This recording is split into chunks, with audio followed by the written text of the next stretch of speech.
know, everything went according as planned on Saturday. That doesn't happen very often. So offense is very good, as you can tell by the stats. The execution is very good. It was very clean, and I'm very pleased with how they play. Defensively, you know, we had our times on defense. We could have done better on defense, particularly that first play. And they ran the ball a little bit on us that I hope they wouldn't be able to. But all in all, it was, you couldn't ask for much more on a football team that came out. They played well and did what they needed to do coming off that previous football game. So this team coming in this weekend, St. Francis, we're finding out about them as you will as the week unfolds. But probably the best way to describe it is they're much like South Dakota and what I've seen on offense and defense so far. So we're still learning about them and things like that because we've never played them before either. It's the first time I've ever seen them on film, but there is some resemblance to what South Dakota was doing and what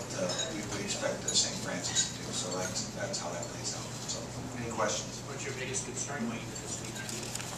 Well, you know, we need to make sure that we stay on track, and we're progressing. I think that we've got better from the first week to the second week, and I think that if we continue to get better during these first 3 football games before we hit league play is very important. You know, we don't want to take that low. We don't want to have a setback, and yet we still have to keep our team healthy and get them healthy, because the first 2 weeks there was some things that arose during the first 2 weeks, and you know what was good about the other night was many of you probably didn't even notice it, but Jason Fiacco really got sick on Saturday morning, so we had to make a quick change prior to that football game at about 10 that morning and move Jordan Limbaugh back into guard from the right tackle spot, and that's why Tecklenburg started at the right tackle, because Jason Fiacco was so sick. So we just have to make sure that we stay healthy, and you know, you read about all the flu things from the other football teams across the country. There's a concern for that, and we just have to prepare for the worst and hope for the best in the whole thing. So that's kind of where that's at. So that's probably the concern this week, and since we did have a couple of guys that are sick,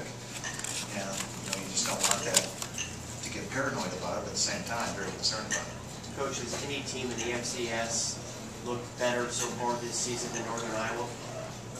Well, I haven't seen them all play, and there's been some good scores by FCS out there across the country. That's for sure. With even I saw the tie against Maryland and went into overtime against Summit. I forget who was playing them. No, we look good. I mean, there's no question. You put up that kind of numbers on anybody, something is going right. And I think Pat's playing very well right now. I think the receiver core is really operating smoothly with him. And you know, all in all, I just think that the defense making the plays and the young corners are getting a chance to grow into their positions while we're still playing this kind of football offensively. Sooner or later, it's going to become one of those tight football games. But you know, we've been through the Iowa experience, now we've been through this, and now we're going to get ready for St. Francis. How about DP Iman's play on Saturday? Yeah, DP Iman is, you know, a unique person, unique player, because he plays, you know, on our football team. He's been with us. He's a 5th-year senior. He's always sat in quarterback meetings. Never left that room. He would have been the backup quarterback at Iowa had something happened.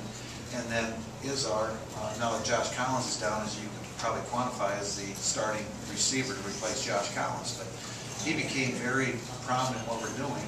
And then South Dakota allowed us to do some things as well. His position was getting over. So he made the plays very calm. You can see he looks like he does every day of the week. And but his personality is such that he just plays. He just likes to have fun. And he's one of those guys that's the fun part of it is why he plays the game, not because of the competitive part. It's just having fun, and that's how he plays the game. That's what's nice to have. I think football teams have a balance of those kind of players. Coach, when you go out and beat a team by about 60 points, do you ever worry that maybe your players might get a little too cocky coming off a performance like that?